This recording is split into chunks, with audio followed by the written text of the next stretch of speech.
Hello mga kumare! Ayan, so for today's video is sinira na nga nila ang shampoo bowl. So, yan, kinuha na yung mga mga parts ng higaan ng shampoo bowl.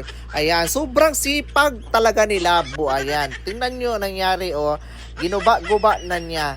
Kasi nga, mataya-taya na siya. Sabi ko, ibibinta na lang yan. Pagkatapos niyan, sobrang kasipagan niya, ito yung nangyari sa kanya. Ayan, nakita nyo, humunong siya, di ba? Humunong siya kasi yung kamay niya is nasangit doon sa yan, sa bakal na yan, Kita nyo? Nasangit dyan, Nasamad siya na napakataya na bakal na yan. Kaya nangyari sa kanya, niundang na noon siya. So, ayan, sakit no. Ayan, napakasakit talaga yan kasi nga, unexpected yan, Bakit mo naman ginawa niyang So, ayan nangyari sa kanya.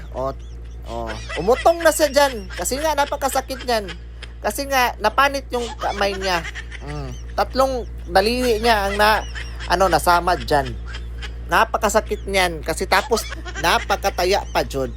So, ayan, sinabi ko sa kaya pupunta tayo sa health center doon sa Pucon kasi papapa-inject ka ng anti-tetanus.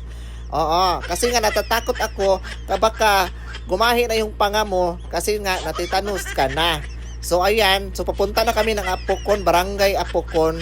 So nandito na kami sa Barangay Apocon. So pasulod na kami dyan, dyan sa health center. Kasi nga, dyan na lang kami kasi libre naman, So ayan, tapos Bernice ngayon.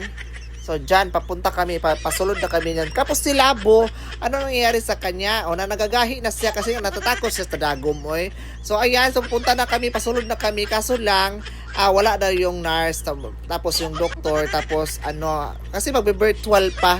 So ang ginawa ko, umuwi ka na lang kami sa sa salon pagkagabi kasi nang-hire na lang ako ng nurse, nga mag-i-inject sa kanya. So ayan. So natatakot na siya dyan, natatakot na talaga siya. Sabi ko sa kanya, huwag kang matakot kasi gamay lang ba yung injection, So ayan, nakikita yung samad niya. Kasi nga natatakot ako kasi nga, yung tetanus kasi, yung napakataya na na nakasamad sa kanya, mahadlok ako kasi nga may namatay na sa tetanus. Kaya pina-injectan ko na lang kahit mahal. Mahal magkuha ng private nurse. So ayan, hindi ko na sabi ko sa kanya, sabi niya, Lunes na daw kasi may pre. Kung wag na pa Lunes, kasi pag Lunes na baka yung panga mo mahiwi na tapos kinakalintura ka na, nahadlok ako kasi kinalintura na siya. Nadadanggas na ako. Natatakot siya sa dagong. Gusto iturok yan sa liig mo. Diyan sa bukton mo na iturok na yan. Natatakot na sa dyan, ginagawa na lang niya akong ang dagway niya, klaro-klaro sa beauty niya, natatakot na siya. So, hinilot ko na lang yung kamay niya kasi baka makuyapan siya. So, ayan, natatakot. Tingnan mo yung beauty niya, ayan, ayan, so matuturok na yung nurse. Kadali lang man yan, Tapos, ang nangyari sa kanya, umutong siya. Umutong siya. Napakasakit ng ginawa sa kanya, umutong siya dyan, kasi nga sakit daw yung pag-inject. So ayan, tapos na. Ayan, sobrang kasipagan mo. Yan ang napala mo. Congratulations. So ayan, sakit daw kayo, naluluspad na siya.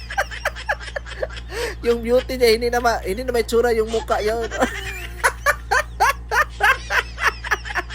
Kasi nga, nag-aaway pa siya. Tingnan niyo yung beauty niyo. Tingnan mo. Naluluspad talaga beauty niya.